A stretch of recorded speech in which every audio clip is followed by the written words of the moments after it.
नमस्कार, आप देख रहे हैं अपना बिहार। आपके साथ मैं हूं शिप्रा झा और बुलेटिन में सबसे पहले बात करेंगे। मुख्यमंत्री नीतीश कुमार ने आज इफ्तार पार्टी का आयोजन किया है, जिस पर सियासी बवाल मचा हुआ है। दावा है कि 7 मुस्लिम संगठनों ने नीतीश कुमार के इफ्तार का बहिष्कार कर दिया, जिस पर जेडीयू के एमएलसी खालिद अनवर ने बड़ा बयान दिया है और बहिष्कार के लेटर को ही पूरी तरह से फर्जी बताते हुए इसमें आरजेडी की साजिश का आरोप लगाया है, जिस पर इमारत-ए-शरिया का भी जवाब आया।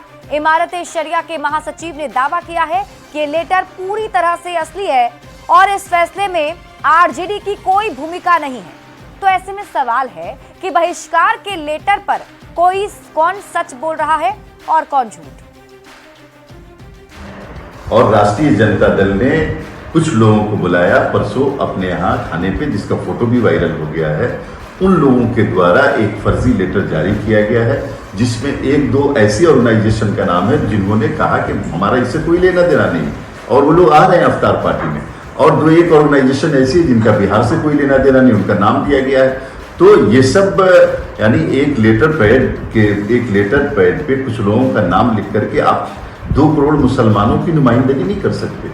आखिर नीतीश खालिद अनवर जेडीयू के एमएलसी हैं, वो कह रहे हैं कि ये लेटर फर्जी भी है, ये दावा कर रहे हैं। अब वो क्या कह रहे हैं न कर रहे हैं वो तो हमने सुना नहीं, इसलिए हम उसके बारे में क्या कहेंगे। हम इतना कहते हैं कि लेटर सही है। इसमें आरजेडी या किसी भी पार्टी का कोई मसला नहीं है। इमारत-ए-शरिया और दीगर मिली तंजीमें किसी पार्टी के दबाव में नहीं आती हैं। ये खुद फैसला करती हैं, हालात को देखकर, सारी चीज़ों को देखकर और टॉपिक और इशू को मद्देनजर रखते हुए। ये किसी पार्टी के दबाव में ये फैसला नहीं लिया गया। तो मुस्लिम संगठनों के से नीतीश कुमार के इफ्तार पार्टी के बहिष्कार के ऐलान पर चिराग पासवान का भी बयान सामने आया। उन्होंने आरजेडी पर निशाना साधते हुए कहा है कि मुसलमानों का हिमायत बने आरजेडी से भी सवाल होना चाहिए कि उन्होंने मुस्लिमों के लिए क्या किया। इन संगठनों को आप कहें कि भाई ना जाए, मुख्यमंत्री जी के इफ्तार में आप कहें कि वो ना जाए, चंद्रबाबू नायडू जी के इफ्तार में उनको कहें कि वो ना जाए, पर जो लोग राजद के इफ्तार में जा रहे हैं, बताएं कि इन लोगों ने क्या किया है मुसलमानों के लिए। इन लोगों से भी तो सवाल जवाब किए जाने चाहिए ना, जो अपने आप को सो कॉल्ड मुसलमानों का ठेकेदार समझते हैं, उनके हितों के संरक्षण करने वाला समझते हैं। पूछा तो इनसे भी जाना चाहिए। इधर केंद्रीय कपड़ा मंत्री गिरिराज सिंह ने भी कहा है कि उन्हें नीतीश कुमार के इफ्तार पार्टी से कोई लेना देना नहीं है, जिन्हें जो करना है वो करें। वहीं गिरिराज सिंह ने नीतीश कुमार की तारीफ में कहा कि उन्होंने 20 साल में बिहार को नर्क से स्वर्ग में बदल दिया है और 20 साल पहले बिहार में कुछ नहीं था। हमको इस सबसे कोई लेना देना नहीं है, जिसको रखना है रखे। तेजस्वी के तरह मन हो टिक्का मिटावे, टोपी पहने, जिसको मन हो सो करे। नीतीश कुमार ने तस्वीर बदल दी। जो 2005 के पहले घर से नहीं निकलते थे, सड़कें नहीं थी, बिजली नहीं थी, आज के बच्चे जो 30 साल के हैं वो नहीं उनको मालूम होगा, क्योंकि वो 20 साल पहले 10 वर्ष के होंगे। नीतीश कुमार ने नर्क से स्वर्ग में परिवर्तित कर दिया। तो मुस्लिम धार्मिक संगठनों के बॉयकॉट करने के बाद अब सियासत भी शुरू हो गई। बीजेपी ने मुस्लिम संगठनों के रुख की निंदा की है। मंत्री जमा खान ने मिल बैठकर समाधान निकालने की बात कही, जबकि आरजेडी ने नीतीश कुमार पर तंज कसा। धर्म वही है जो सबको जोड़े। धर्म में राजनीति की जगह नहीं होती है, और राजनीति और स्वार्थ जिस धर्म में आ जाए फिर वो धर्म नहीं रह जाता है। माननीय मुख्यमंत्री जी सर्वधर्म समभाव के भाव से काम करते हैं और लोग इसमें राजनीति करे, ये दुखद दुर्भाग्यपूर्ण है। तो मैं ये जरूर कहूँगा कि इफ्तार पार्टी में हम सब लोग चलें, उसके बाद बैठकर नेता नीतीश कुमार जी से और लोगों से बैठकर बात करेंगे और जरूर ये बात नेता हमारा ख्याल रखेंगे कि हमारे आस्था का मामला है, हमारे जो भी वक़्फ़ का मामला हो या इदारा का मामला हो, नेता नीतीश कुमार जी हम लोग साथ खड़े रहेंगे, मुझे विश्वास है। मुसलमानों के धार्मिक संगठनों के नेताओं से अपील है कि वे एमवाई को अपनी बपौती समझने वाले राजद की कारगुजारियों से दूर रहें।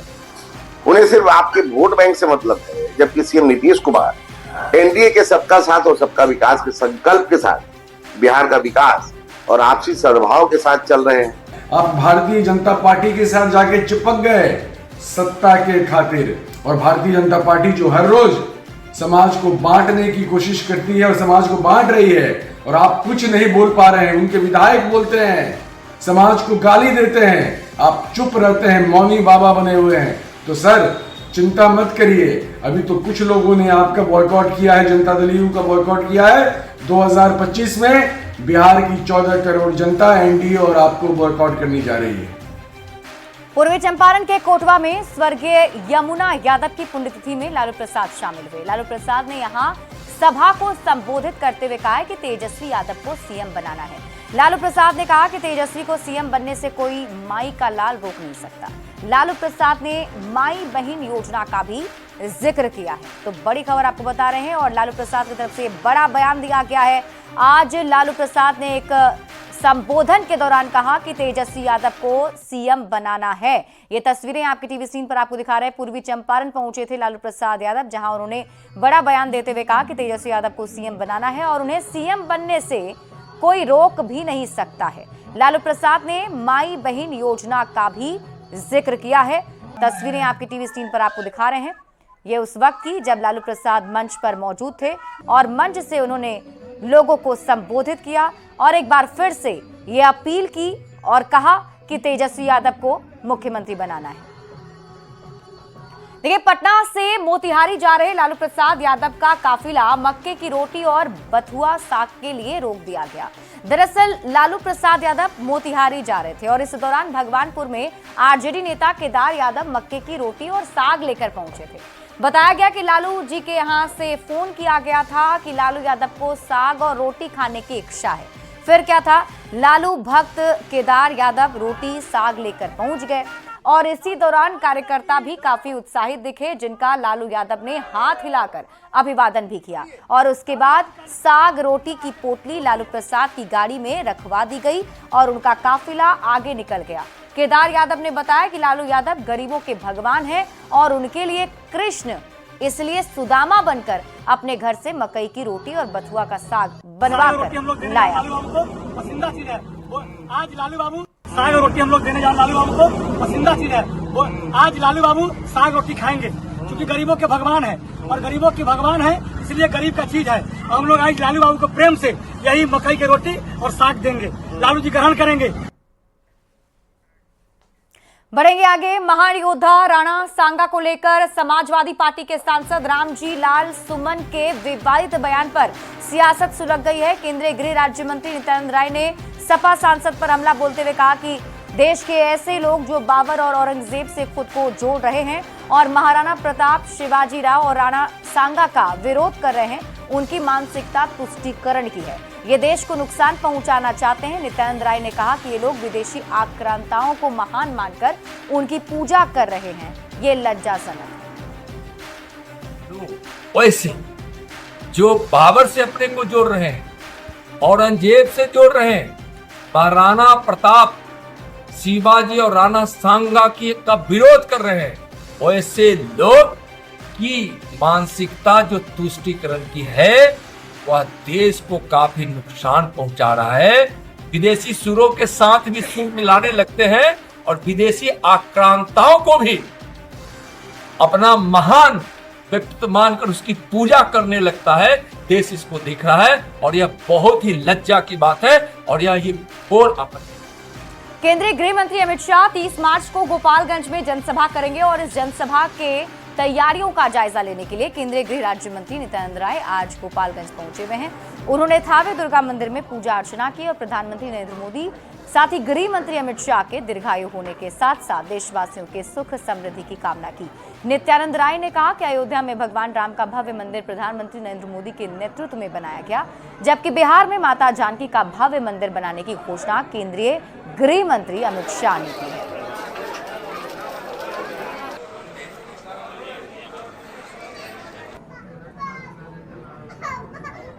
शंखनाद करने नहीं आ रहे हैं, हमेशा आते रहते हैं। हमारे जो केंद्रीय नेतृत्व है, माननीय प्रधानमंत्री जी हों, माननीय गृह मंत्री जी हो, माननीय रक्षा मंत्री जी हो, माननीय राष्ट्रीय अध्यक्ष जी हो, पूरे देश भर में उनका दौरा होता रहता है। और चुनाव में तो अभी समय है, यहाँ आए हैं और पार्टी यहाँ कार्यक्रम बनाई है तो आ रहे हैं। और पटना में एशिया हॉस्पिटल की संचालिका और डॉक्टर सुरभि राज हत्याकांड में पुलिस के हाथ अब तक खाली हैं। पुलिस आपसी रंजिश में, रंगदारी या फिर जमीन विवाद में हत्या के एंगल से जांच कर रही है। वहीं इस हत्याकांड को लेकर कई सवाल भी उठ रहे हैं। बताया जा रहा है कि डॉक्टर की हत्या के बाद पुलिस के आने से पहले खून के धब्बे को साफ कर दिया गया और घटना के करीब 2 घंटे बाद पुलिस को सूचना दी गई। आपको बता दें कि शनिवार शाम अपराधियों ने अस्पताल में घुसकर डॉक्टर सुरभि राज को उनके चैम्बर में जाकर गोली मार दी थी, लेकिन अस्पताल के स्टाफ को कुछ देर बाद इस घटना की जानकारी हुई, जिसके बाद आनंद फानंद में उनका इलाज शुरू किया गया और हालत गंभीर देखते हुए उन्हें एम्स भेजा गया था, जहां उनकी मौत हो गई। बताया जा रहा है कि अपराधियों ने साइलेंसर लगी हथियार से डॉक्टर को 5 से ज्यादा गोली मारी थी।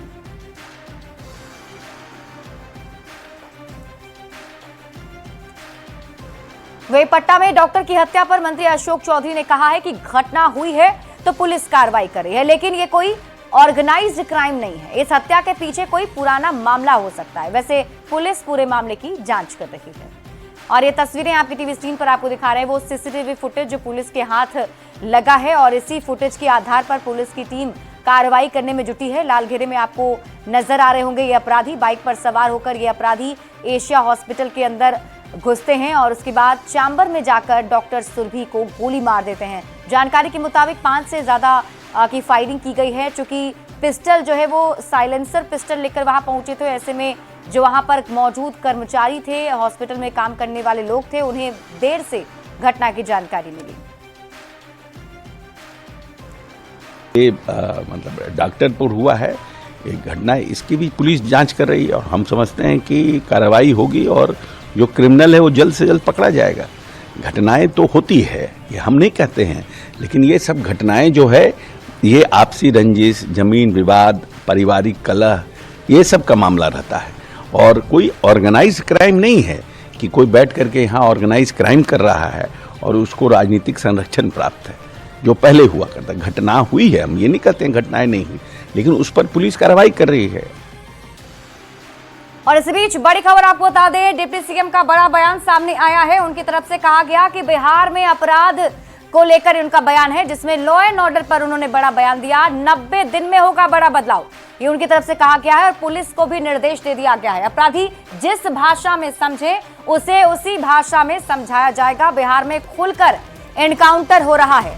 तो बड़ी खबर आपको बता रहे हैं, लॉ एंड ऑर्डर को लेकर डिप्टी सीएम विजय सिन्हा का ये बड़ा बयान सामने आया, जिसमें उन्होंने कहा है कि 90 दिन में बड़ा बदलाव देखने को मिलेगा बिहार में और इसके साथ ही पुलिस को निर्देश दिया गया है कि अपराधी जिस भाषा में समझते हैं उसी भाषा में समझाया जाए। कानून का राज स्थापित पूरी तरह से होगा। हम होली के अगजा दिन भी कहे थे और होली दिन भी कहे थे कि जिस भाषा में अपराधी समझता है उस भाषा में अपराधी को समझाइए, और वो भाषा अब अपराधी को समझाने लगा है। खुल करके इनकाउंटर आप देख रहे हैं कि बिहार के अंदर, और 90 दिन के अंदर बिहार में बड़ा परिवर्तन लॉ एंड ऑर्डर में होगा। तो लॉ एंड ऑर्डर को लेकर डिप्टी सीएम ने यह बड़ा बयान दिया है, लेकिन अब इस पर अलग अलग प्रतिक्रियाएं भी सामने आ रही हैं। क्या कुछ कहना है, आइए आपको सुनाते हैं। ये मायने नहीं रखता, अपराध कितना करते हैं ये मायने रखता है। पुलिस अपराधी को इनकाउंटर कर रहा है और अपराधी। और देखिए, एलजेपी आरवी के राष्ट्रीय अध्यक्ष चिराग पासवान ने बढ़ते अपराध पर चिंता जाहिर की और उन्होंने कहा है कि उनकी पार्टी सरकार के संपर्क में है। अपराध करने वाला कोई भी शख्स हो बख्शा नहीं जाएगा। ये सामाजिक तत्व जो कि चुनावी वर्ष होने की वजह से सरकार और सरकार की छवि को खराब करने की सोच के साथ इस तरीके की घटनाओं को अंजाम दे रहे हैं, उन लोगों को चिन्हित करके कड़ी से कड़ी सजा दी जाए। ऐसी घटनाओं में और इस तरीके की जितनी घटनाएं, जो भी दोषी है बख्शा कतई किसी को नहीं जाएगा। कड़ी से कड़ी सजा सबको होगी, बट हाँ भविष्य में ऐसी घटना ना हो इसको लेकर भी हम सब लोग चिंतित हैं, उसको लेकर भी हम लोग प्रयास